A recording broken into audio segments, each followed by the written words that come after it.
प्रश्न संख्या 3 जो है यहाँ पे हम लोग देख रहे हैं प्रश्नावली 1.4 है ना। यहाँ पे बदला हुआ है 1.5 में दिया हुआ है, नए बुक में 1.4 में आपको मिलेगा।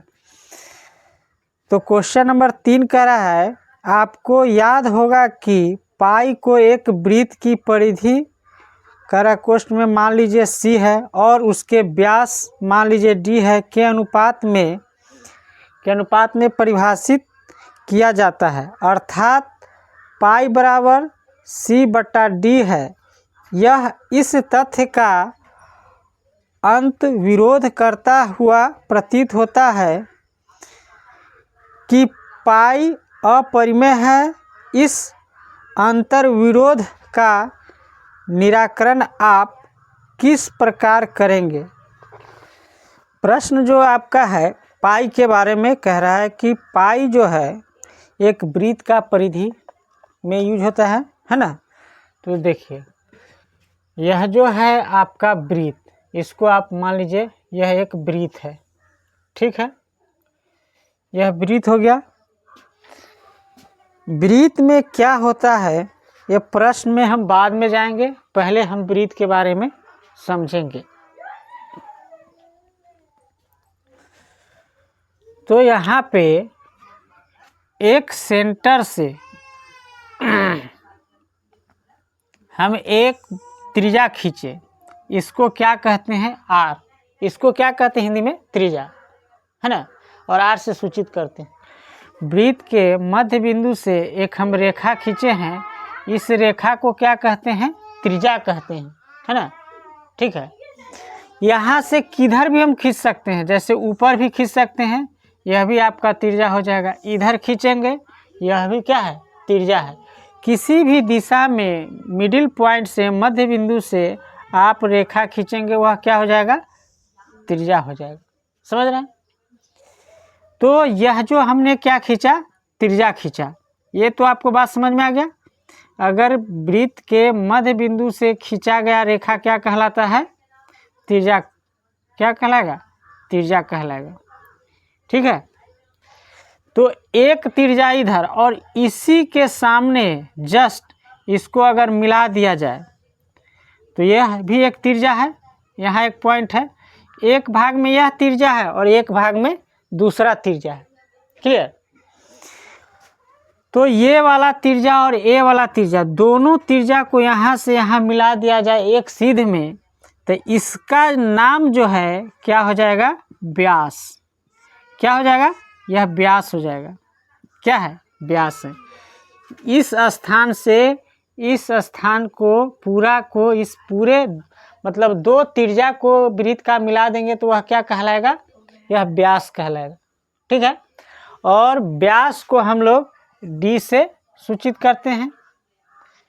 ये बात समझ में आया कि त्रिज्या जो होता है दो त्रिज्याओं का मतलब मिला दिया जाए एक सीध में तो दो त्रिज्या जो होता है वह क्या कहलाता है व्यास कहलाता है ना। तो त्रिज्या किसको कहते हैं वृत्त में, यह आपको पता हो गया। मतलब मध्य बिंदु से खींचा गया रेखा वह क्या कहलाएगा त्रिज्या, त्रिज्या, और दो त्रिज्या को मिला देंगे तो वह क्या कहलाएगा व्यास। तो एक सीध में होना चाहिए, है ना, जिधर से यहाँ से भी यहाँ तक डायरेक्ट खींचेंगे तो वह क्या हो जाएगा व्यास, लेकिन मध्य बिंदु से हो करके गुजरना चाहिए। ऐसा नहीं कि यहाँ से लेकर के आप यहाँ खींच दीजिएगा तो ये आपका व्यास हो जाएगा, नहीं, उस मिडिल पॉइंट से हो करके गुजरना उसको चाहिए, तो वो क्या कहलाएगा व्यास। समझ में आ गया। तो त्रिज्या भी समझ में आ गया और व्यास भी समझ में आ गया। किसको त्रिज्या कहते हैं और किसको व्यास कहते हैं, इसमें कोई कन्फ्यूजन है। दूसरा चीज इस वृत्त के बारे में, यह जो वृत्त है इस वृत्त में और क्या हो सकता है, तो वृत्त का परिधि होता है। परिधि किसको कहते हैं तो देख लीजिए, मान लिया जाए वृत्त के चारों बगल की जो लंबाई है इसको नापेंगे। मान लीजिए किसी पॉइंट से, मान लीजिए कि इस पॉइंट से हम इस वृत्त का चारों बगल का हम नापेंगे तो यह वृत्त का क्या कहलाएगा परिधि कहलाएगा। उसके चारों बगल को हम नाप देंगे कितना सेंटीमीटर कितना मीटर हुआ, वह क्या कहलाएगा परिधि, वृत्त का क्या कहलाएगा? परिधि। कह रहा है वृत्त का एक चक्कर लगाने में लगाया गया दूरी, है ना, एक चक्कर लगाया गया दूरी जो होता है वह वृत्त का क्या कहलाता है? परिधि। तो हम लोग वृत्त में अभी क्या जाने कि त्रिज्या किसे कहते हैं, है ना। मिडिल पॉइंट से मध्य बिंदु से खींचा गया रेखा क्या कहलाता है? त्रिज्या। और दो त्रिज्या को मिला करके क्या बनता है? व्यास। और एक हमने सीखा वृत्त की परिधि, है ना। मतलब किसी एक बिंदु से एक चक्कर लगाया गया जो दूरी होगा, है ना, यहाँ से कोई व्यक्ति चलना शुरू किया और फिर यहाँ पे आकर के रुक गया, तो कुछ ना कुछ दूरी तय करेगा, वही वृत्त का क्या कहलाएगा? परिधि कहलाएगा। समझ में आ रही बात? तो वृत्त का परिधि किसको कहते हैं यह भी आप समझ गए, त्रिज्या भी समझ गए और व्यास भी समझ गए। अब आइए, आप तो पढ़े हैं 8 क्लास में, नहीं पढ़े हैं तो वृत्त का परिधि बराबर क्या होता है? जैसे फॉर्मूला होता है ना, वृत्त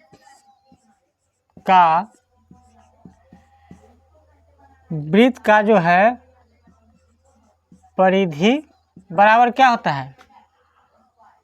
2 पाई आर। वृत्त का परिधि बराबर क्या होता है? 2 पाई आर। और इसके बट्टा में, है ना, इसको व्यास कर दीजिए। व्यास को डी से सूचित करते हैं और वृत्त के परिधि को सी से सूचित करते हैं, है ना। तो देखिए वृत्त का परिधि बटा हमने क्या कर दिया? व्यास, ठीक है। और यहाँ पे वृत्त का परिधि बराबर क्या होता है? 2 पाई आर स्क्वायर, 2 पाई आर। और दूसरा जो होता है व्यास बराबर क्या होता है? अभी ने देखे 2 त्रिज्या होता है 2r। जैसे हमने यहाँ पे क्या देखा, 2 आर को मिलाएंगे तो क्या हो जाएगा? व्यास। तो यहाँ पे हम व्यास लिए हैं तो क्या हो जाएगा? 2r हो जाएगा। इस चीज को समझ रहे हैं कि नहीं? तो यहाँ पे 2r हो जाएगा। तो देखिए ये सब क्या है? गुना में है, तो इस 2 से 2 कैंसिल हो जाएगा, r से r कैंसिल हो जाएगा, है ना। तो आपको जो है वृत्त का परिधि जो यहाँ दिया हुआ है, वृत्त को परिधि को हम c से सूचित करते हैं और व्यास को d से, तो आपको क्या बच गया? पाई बच गया। बच गया कि नहीं? तो c बटा d मतलब वृत्त का परिधि बटा व्यास अगर होगा अनुपात, बट्टा को अनुपात ही बोलते हैं। अनुपात जो है बट्टा का दूसरा रूप है ना। जो बट्टा में रहता है उसको अनुपात ही पढ़ते हैं। जैसे आपका जैसे 3 अनुपात ऐसे 5 दिया रहेगा, इसका मतलब क्या है? 3/5। 3 अनुपात 5 का मतलब 3/5। तो c बट्टा आपको d दिया हुआ है, मतलब वृत्त का परिधि बटा वृत्त का व्यास जो है क्या होता है? पाई होता है। क्या होता है? पाई होता है। ये तो समझ में आ गया, इसमें कोई दिक्कत? यहाँ पे कट करके पाई बचा। अब देखिए यहाँ पे एक अलग तरीका का बात हो गया।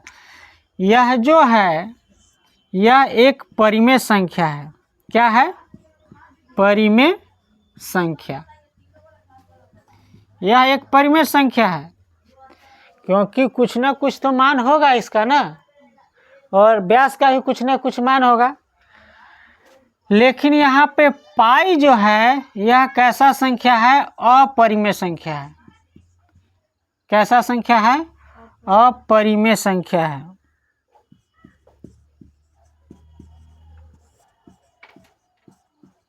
अपरिमेय संख्या है, ठीक है। c बटा d बराबर पाई जो है यह कैसा संख्या है? पाई अपरिमेय संख्या है, लेकिन वृत्त का परिधि और वृत्त का व्यास जो है ये बट्टा में है, p बटा q के रूप में है। तो ये कैसा संख्या है? परिमेय संख्या है। और आप जानते हैं कि बराबर तो सेम चीज न होगा, इधर भी परिमेय संख्या है और इधर भी परिमेय संख्या रहता तब ना बराबर माना जाता।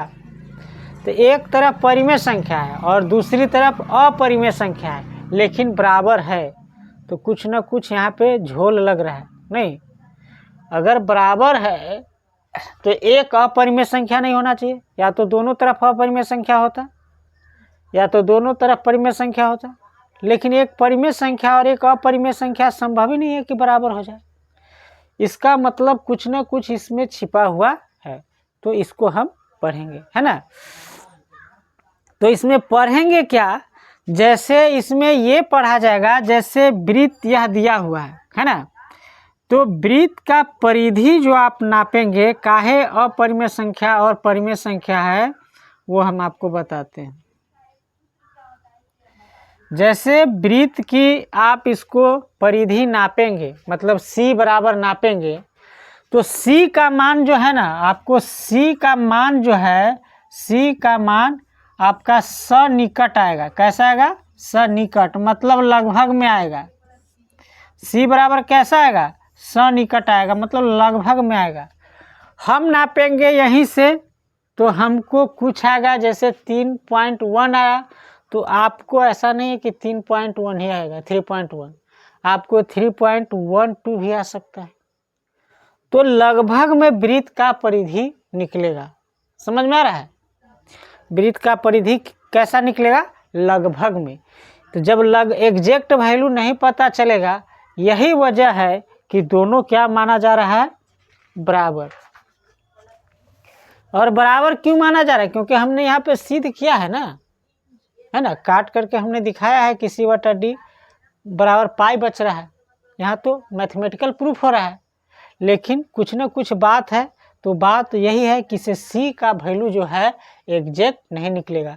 तो बोलेगा D का वैल्यू, है ना, व्यास का वैल्यू। तो व्यास तो सीधा है, स्केल से आप नापेंगे तो सबका तो सेम ही आएगा, है ना। किसी चीज़ से आप नापेंगे तो व्यास जो है एक सीधी रेखा में है, इसीलिए व्यास का मान एग्जैक्ट आएगा। और परिधि राउंड है, गोला है, इसकी वजह से इसका मान जो है पॉइंट में लगभग आता है। सबका मान एक जैसा नहीं आता है, ठीक है। यही वजह है कि यहाँ पे ऐसा विरोधाभास आपको दिख रहा है। क्यों विरोधाभास दिख रहा है, सो पता चल गया। क्योंकि इसका मान लगभग में आता है, इसलिए यहाँ पे विरोधाभास दिख रहा है। इसको जाने देते हैं। तो इसका आंसर हम लोग कैसे लिखेंगे? तो आंसर में देखिए, पाई बराबर क्या हो जाएगा? पाई बराबर किसी वृत्त की परिधि बट्टा उस वृत्त का व्यास होगा ना, C/D है। तो इसका आंसर लिखने का दो तरीका है। जो हमने अभी यहाँ पे समझा है उसी चीज़ को लिखना है। जो आपका प्रश्न कह रहा है, प्रश्न आपका कह रहा है कि आपको याद होगा कि पाई को एक वृत्त की परिधि, है ना, और उसके व्यास के अनुपात में परिभाषित किया जाता है। तो व्यास के अनुपात का मतलब क्या होता है? बट्टा। तो बट्टा में हम परिभाषित किया जाता है, अर्थात पाई बराबर C/D, है ना। यह इस तथ्य का अंतर्विरोध करता हुआ प्रतीत होता है कि पाई अपरिमेय संख्या है। इस अंतर्विरोध का निराकरण आप किस प्रकार करेंगे? कहने का मतलब है, यह कह रहा है कि पाई बराबर C/D तो होगा, लेकिन इसका निराकरण कैसे करेंगे? पाई जो है आपका अपरिमेय संख्या है और C/D एक कैसा संख्या है? परिमेय संख्या है। तो विरोधाभास तो उत्पन्न हो ही रहा है ना। तो आप इस चीज़ को कैसे बताएंगे कि ऐसा नहीं है? बताना पड़ेगा ना। तो ये चीज़ आपसे पूछ रहा है, तो उसका आंसर लिखने का दो तरीका है ना, जो समझे हैं। तो देखिए, पहला आंसर लिखेंगे, C और D को किसी पैमाने पर हमने केवल सन्निकट माप प्राप्त होती है। C और D को करा है सन्निकट मान प्राप्त होती है, मतलब C/D जो है उसका मान हम निकाले हैं, तो एग्जैक्ट वैल्यू नहीं निकला है ना, लगभग में निकला है। उसी चीज को लिख रहे हैं, जिससे यह पता नहीं चल पाता है कि C या D परिमेय संख्या है। जब मान एग्जैक्ट नहीं निकलेगा तो हमको कैसे पता चलेगा कि परिमेय संख्या है कि अपरिमेय संख्या है ना। लेकिन C/D जो है यह P/Q के रूप में दिख रहा है, इसलिए हम इसको मान लिए थे क्या है? परिमेय संख्या है। ये हमारे दिमाग को भ्रमित कर दिया था कि लग रहा है कि परिमेय संख्या है ना। लेकिन जब हम पता किए तो पता चला कि इसका जो मान है वह एग्जैक्ट नहीं आ रहा है, इसीलिए हम नहीं मान सकते हैं परिमेय संख्या है कि नहीं है, लेकिन हम मान लिए थे, ठीक है ना। पता नहीं चल पाता है सी या डी परिमेय संख्या है या अपरिमेय संख्याएं हैं। इसी कारण हमें सी और डी को परिमेय संख्या समझने का भ्रम उत्पन्न होता है ना। सी बटा डी जो है ये हमको भ्रम पैदा कर रहा है कि यह एक कैसा संख्या है, परिमेय संख्या है। भ्रम उत्पन्न होता है और हम सी और डी के अनुसार पाई को परिमेय संख्या समझने की ओर अग्रसर होते हैं। जब ये परिमेय संख्या है तो वो भी परिमेय संख्या होगा, है ना, जिससे अंतर विरोध उत्पन्न होता है। वास्तव में पाई के अपरिमेय होने में कोई अंतर विरोध नहीं है, जबकि हम जानते हैं कि पाई जो है कैसा है, अपरिमेय संख्या। ये तो फिक्स है, पाई अपरिमेय संख्या है। लेकिन 22/7 जो है पाई का मान, वो कैसा संख्या है, परिमेय संख्या। ये तो हम पढ़ चुके हैं। तो पाई में कन्फ्यूजन नहीं है, लेकिन हमको भ्रम कौन पैदा कर दिया, सी बटा डी, कि यह जो एक परिमेय संख्या है। जो भ्रम पैदा किया उस चीज को आंसर में इस तरह से लिखेंगे। यही आपसे प्रश्न में पूछ रहे हैं। दूसरा तरीका क्या है कि पाई का मान कितना होता है, 3.1415925 डॉट डॉट इस तरह से होता है ना। तो पाई का दशमलव प्रसार अशांत तथा अनावर्त होगा। ये तो आप जान ही रहे हैं कि इसका जो है कभी खत्म होने वाला नहीं है। तो अशांत है, अनावर्त है, संख्या भी नहीं रिपीट हो रहा है ना। अतः पाई को अपरिमेय संख्या ही कहेंगे। पाई का कोई उपाय नहीं है कि उसको परिमेय संख्या कहेंगे। क्या कहेंगे, अपरिमेय संख्या ही कहेंगे। इसमें कोई अंतर विरोध नहीं है, क्योंकि स्केल, धागे या अन्य किसी युक्ति से यदि सी परिधि तथा डी व्यास को मापा जाता है तो हमें केवल सन्निकट परिमेय मान प्राप्त होगा। मतलब लगभग में उसका मान प्राप्त होगा, एग्जैक्ट वैल्यू पता नहीं चलेगा। इसलिए परिमेय है कि अपरिमेय हम यह डिसाइड नहीं कर सकते। इसीलिए यह कैसा हो रहा है, विरोधाभास हो रहा है। समझ में आ रहा है। तो इस तरह से एक क्वेश्चन नंबर 3 का आंसर मिल जाएगा, है ना। चलिए इसको नोट कीजिए। इसके बाद जो है हम क्वेश्चन नंबर 4 देखते हैं।